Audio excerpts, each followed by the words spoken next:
Dans cette vidéo, je vais continuer l'explication de la leçon Les équations pour la classe EB7 et dans cette vidéo, je vais expliquer comment on peut résoudre un problème, c'est-à-dire comment on peut transformer un problème, un énoncé, à une équation qui contient un inconnu x.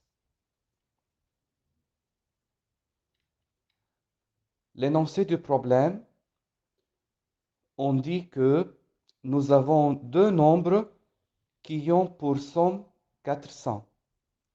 Il faut calculer ces deux nombres en sachant que l'un des deux est le triple de l'autre. Explication du problème. Nous avons un premier nombre et nous avons un deuxième nombre. On dit que la somme de ces deux nombres est égale à 400. La deuxième information dit l'un des deux est le triple de l'autre. L'un des deux, c'est-à-dire le premier nombre, peut être traduit par égal. Le triple de, cela veut dire 3 fois. Quand on dit en mathématiques le double de quelque chose, c'est-à-dire 2 fois cette chose. Le triple de quelque chose, c'est 3 fois quelque chose. Donc, ici, on dit que le premier nombre est le triple de l'autre, c'est-à-dire 3 fois l'autre. Qui est l'autre? C'est le deuxième nombre.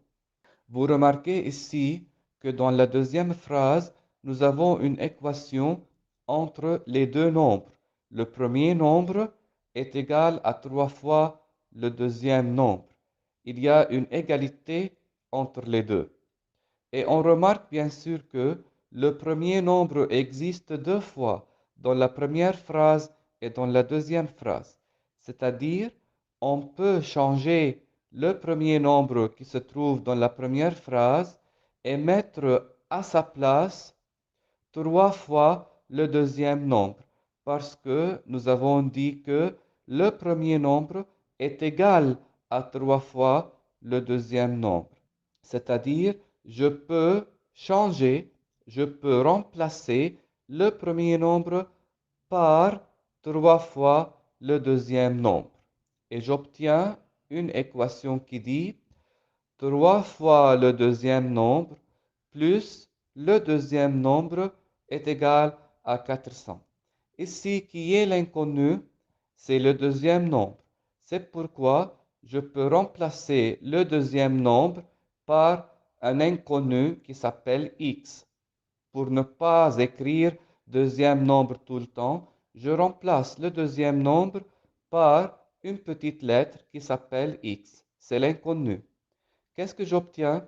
3 fois x donne 3x, plus x égale à 400. 3x plus x donne 4x égale à 400. Maintenant, j'ai obtenu une équation. Je dois résoudre cette équation. Comment je peux résoudre cette équation? 4x égale 400. Je me rappelle que 4x peut être écrit 4 fois x égale à 400.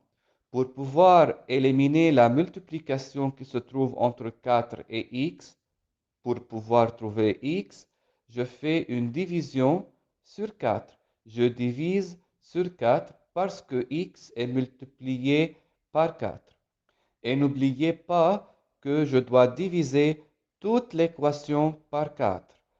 Nous avons déjà expliqué que quand je fais une chose avant l'égalité, je dois faire la même chose après l'égalité. C'est-à-dire, je divise 4x par 4 et j'obtiens x égale 400 par 4 et j'obtiens 100. Il faut diviser toute l'équation. Donc, j'ai obtenu x. Qui est x? X, c'est le deuxième nombre. Pourquoi? Parce que j'ai remplacé le deuxième nombre par x. Donc, je peux dire que le deuxième nombre est 100. Et j'écris la phrase, le deuxième nombre est 100. Maintenant, je dois chercher le premier nombre. J'avais une équation qui dit le premier nombre égale 3 fois le deuxième nombre, c'est-à-dire le premier nombre égale 3 fois 100. Donc, le premier nombre est 300. 3 fois 100 égale à 300. Et j'ai résolu le problème.